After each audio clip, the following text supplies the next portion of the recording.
நம்ம Ashwin sweets and snacks export பண்றதுக்கு 7373041434 மற்றும் www.ashwinsweets.com கான்டாக்ட் பண்ணுங்க.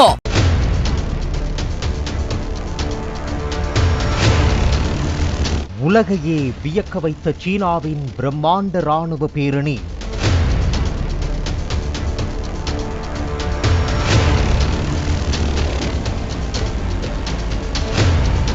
முதன்முறையாக ஒன்றிணைந்த 3 நாட்டு தலைவர்கள்.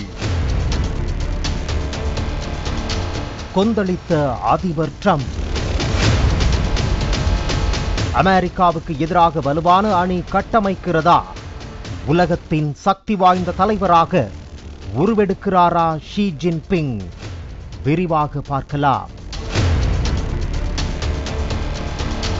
இரண்டாம் உலகப் போரின் போது ஜப்பானுக்கு எதிரான போரில் சீனா வெற்றி பெற்றதன் 80ஆம் ஆண்டு வெற்றி விழா தலைநகர் பெய்ஜிங்கில் உள்ள தியான்மென் சதுக்கத்தில் கொண்டாடப்பட்டது.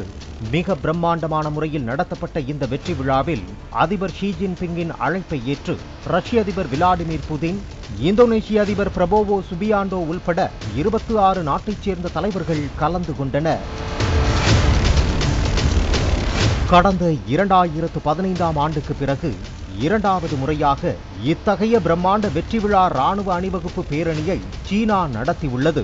சுமார் 90 நிமிடங்கள் நடைபெற்ற இந்த பேரணியில் 50,000த்திற்கும் மேற்பட்ட பார்வையாளர்கள் பங்கேற்றனர். 10,000த்திற்கும் மேற்பட்ட ராணுவ வீரர்கள் அணிவகுப்பு பேரணியில் கலந்து கொண்டனர்.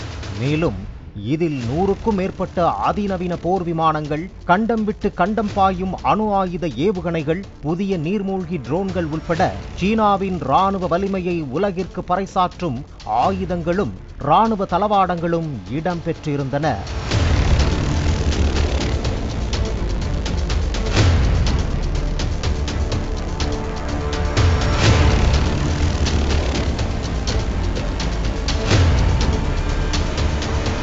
ஷாங்காய் ஒத்துழைப்பு மாநாட்டிற்காக சீனா சென்ற பிரதமர் அந்த மாநாட்டை முடித்துக்கொண்டு மீண்டும் இந்தியா திரும்பிய நிலையில் சீனாவின் ராணுவ அணிவகுப்பு நிகழ்ச்சியில் கலந்து கொள்வதற்காக வடகொரிய அதிபர் கிம் ஜாங் உன் சீனா சென்றார்.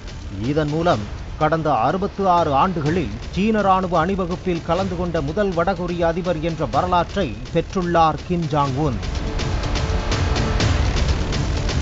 அமெரிக்கா தனது போட்டி நாடுகளாக கருதும் சீனா, ரஷ்யா மற்றும் வடகொரிய நாடுகளின் அதிபர்கள் மூவரும் ஒன்றாக சந்தித்துக் கொண்டது இதுவே முதல் முறை.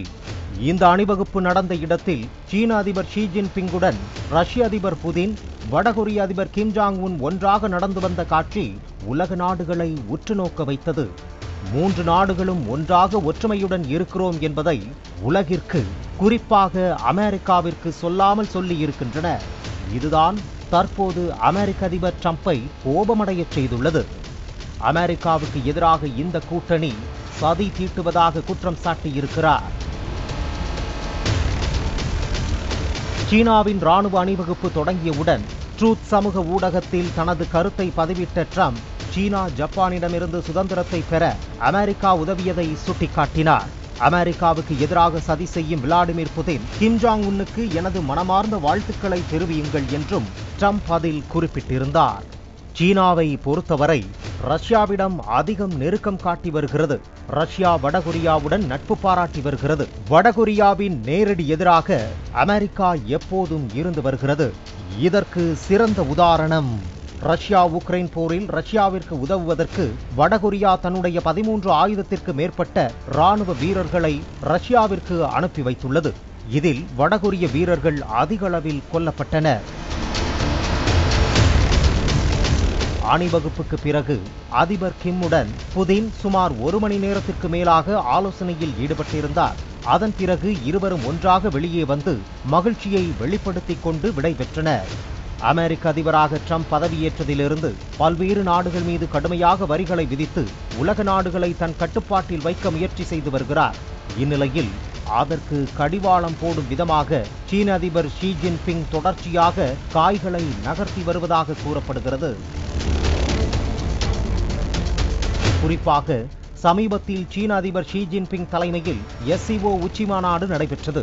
இதில் இந்தியா, ரஷ்யா, ஜப்பான் உள்ளிட்ட 20க்கும் மேற்பட்ட நாடுகளின் தலைவர்கள் கலந்து கொண்டனர். அதைத் தொடர்ந்து சீனாவில் தற்போது நடைபெற்ற பிரம்மாண்ட வெற்றி பேரணியிலும் அமெரிக்காவின் எதிரிகளாக பார்க்கப்படும் இரு நாட்டு தலைவர்களையும் தன் பக்கத்தில் வைத்துக் கொண்டார் சீன அதிபர் ஷி ஜின்பிங்.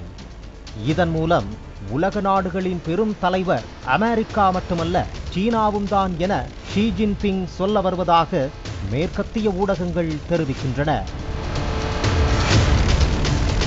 சீனாவின் வெற்றி பேரணியில் உரையாற்றிய அதிபர் ஷி ஜின்பிங் இன்று மனிதகுலம் அமைதி அல்லது போர் ஆகிய இரண்டில் ஒன்றை தேர்வு செய்ய வேண்டிய நிலை உள்ளது. அதேபோல் வெற்றியா முழுமையான இழப்பா என்ற தேர்வையும் எதிர்கொள்கிறது. சீன மக்கள் வரலாற்றின் சரியான பக்கத்தில் உறுதியாக நிற்கிறார்கள் என தெரிவித்தார். எனவே இதன் மூலம் சீன அதிபர் உலகத்தின் சக்தி வாய்ந்த தலைவராக உருவெடுத்து வருவதாக கூறப்படுகிறது. மற்றொரு புறம் அமெரிக்கா இந்தியாவை நேரடியாக எதிர்ப்பது போன்று சீனாவை எதிர்ப்பதை தவிர்த்து வருகிறது. உதாரணமாக ரஷ்யாவிடமிருந்து கச்சா எண்ணெய் வாங்குவதால் உக்ரைன் ரஷ்யா போருக்கு இந்தியா உதவுவதாக குற்றம் சாட்டிய அதிபர் ட்ரம்ப் அதைத் தொடர்ந்து இந்தியா மீது 50% வரி விதித்தது. ஆனால் உண்மையில் இந்தியாவை விட சீனாவே ரஷ்யாவிடமிருந்து அதிகமாக கச்சா எண்ணெயை இறக்குமதி செய்து வருகிறது. அதேபோல் சீனாவின் வெற்றி பேரணிக்கு முன்னதாக செய்தியாளர்களிடம் பேசிய அதிபர் ட்ரம்ப் இந்த அணிவகுப்பை அமெரிக்காவுக்கான சவாலாக நான் பார்க்கவில்லை என்றும் ஷி ஜின்பிங்குடன் மிகச்சிறந்த உறவை கொண்டிருப்பதாகவும் தெரிவித்துள்ளார். நம்ம Ashwin sweets and snacks export பண்றதுக்கு 7373041434 மற்றும் www.ashwinsweets.com கான்டாக்ட் பண்ணுங்க. பிளே ஸ்டோர் மற்றும் ஆப் ஸ்டோரில் இருந்து பாலிமர் செயலியை QR கோடு மூலம் பதிவிறக்கம் செய்யுங்கள். செய்திகளை உடனுக்குடன் பெறுங்கள்.